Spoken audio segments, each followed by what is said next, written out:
தமிழ்நாட்டின் உயிர்நாடி பிரச்சனையான காவிரியில் தமிழ்நாட்டின் உரிமையை காக்க வேண்டும் என்று தமிழக அரசின் சார்பில் அனைத்து சட்டமன்ற கட்சி கூட்டத் தலைவர்கள் நடைபெற்றது.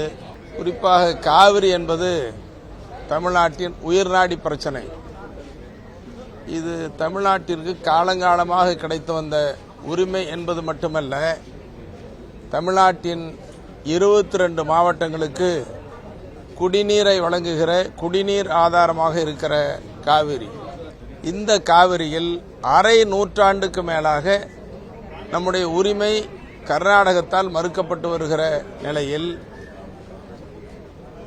நடுவர் மன்றம் அமைக்கப்பட்டு நடுவர் மன்றத்தினுடைய இடைக்கால தீர்ப்பில் 205 டிஎம்சி என்று சொல்லப்பட்டது. அதற்கு பிறகு இறுதி தீர்ப்பு 192 டிஎம்சி என்று சொல்லப்பட்டது.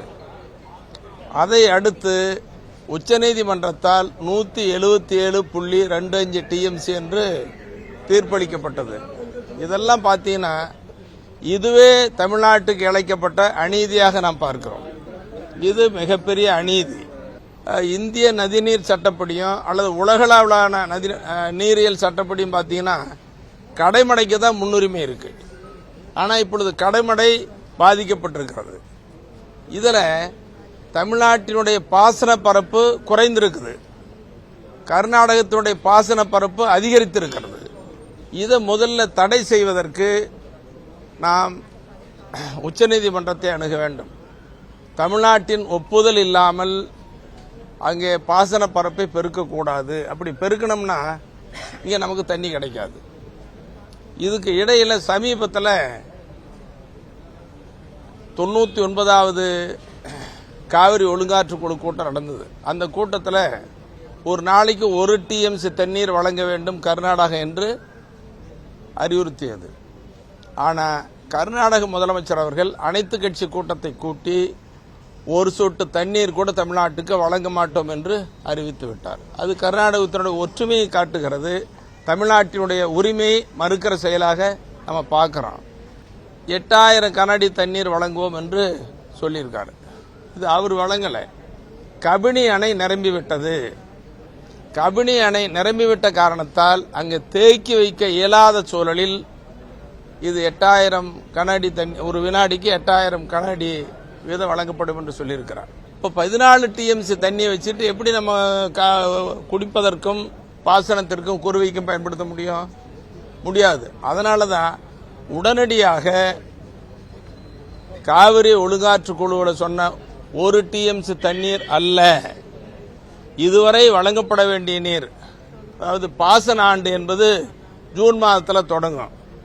ஜூன் மாதம் வழங்கப்பட வேண்டியது ஜூலை மாதம் 31 வரையில் வழங்கப்பட வேண்டியது கணக்கு பார்த்தீங்கன்னா ஒரு நாளைக்கு 3 டிஎம்சி தண்ணி வழங்கணும். அப்போ ஒரு நாளைக்கு 3 டிஎம்சி தண்ணீர் வழங்க வேண்டும் என்று தமிழக அரசு உச்சநீதிமன்றத்தில் வழக்கு தொடர்ந்து பெற வேண்டும். இது முதல் கட்டம்.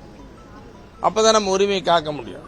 பக்ரா பியாஸ் மேலாண்மை வாரியம் அது ஒருங்கிணைக்கப்பட்ட ஒரு ஆணையத்தை உருவாக்கி அங்கு இருக்கக்கூடிய பக்ரா அணை, பியாஸ் அணை இதெல்லாம் ஒருங்கிணைச்சு அந்த மேலாண்மை வாரியம் அமைக்கப்பட்டது. BBMBன்னு சொல்றாங்க, பக்ரா பியாஸ் மேலாண்மை வாரியம். அந்த அணைகள்லாம் கட்டுப்படுத்தி அங்கே இருக்கக்கூடிய பஞ்சாப், ஹரியானா, ராஜஸ்தான், இமாச்சல் பிரதேஷ், டெல்லி, சண்டிகார் இந்த 6 மாநிலங்களுக்கு முறையாக தண்ணீர் வழங்கப்படுகிறது. அதை போல இந்த காவிரி உரிமையை தமிழ்நாட்டில் பெறுவதற்கு ஒரு வலிமையான அதிகார வாய்ந்த ஆணையத்தை உருவாக்குவதற்கு தமிழக அரசு உச்சநீதிமன்றத்தில் வழக்கு தொடர்ந்து பெற வேண்டும். இல்லைன்னா காலங்காலமா இப்படியே தான் இருக்கும், கையேந்தி நிற்கிற சூழ்நிலை தான் இருக்கும். செய்திகளை உடனுக்குடனும் துல்லியமாகவும் தெரிந்து கொள்ள சப்ஸ்கிரைப் பண்ணுங்க.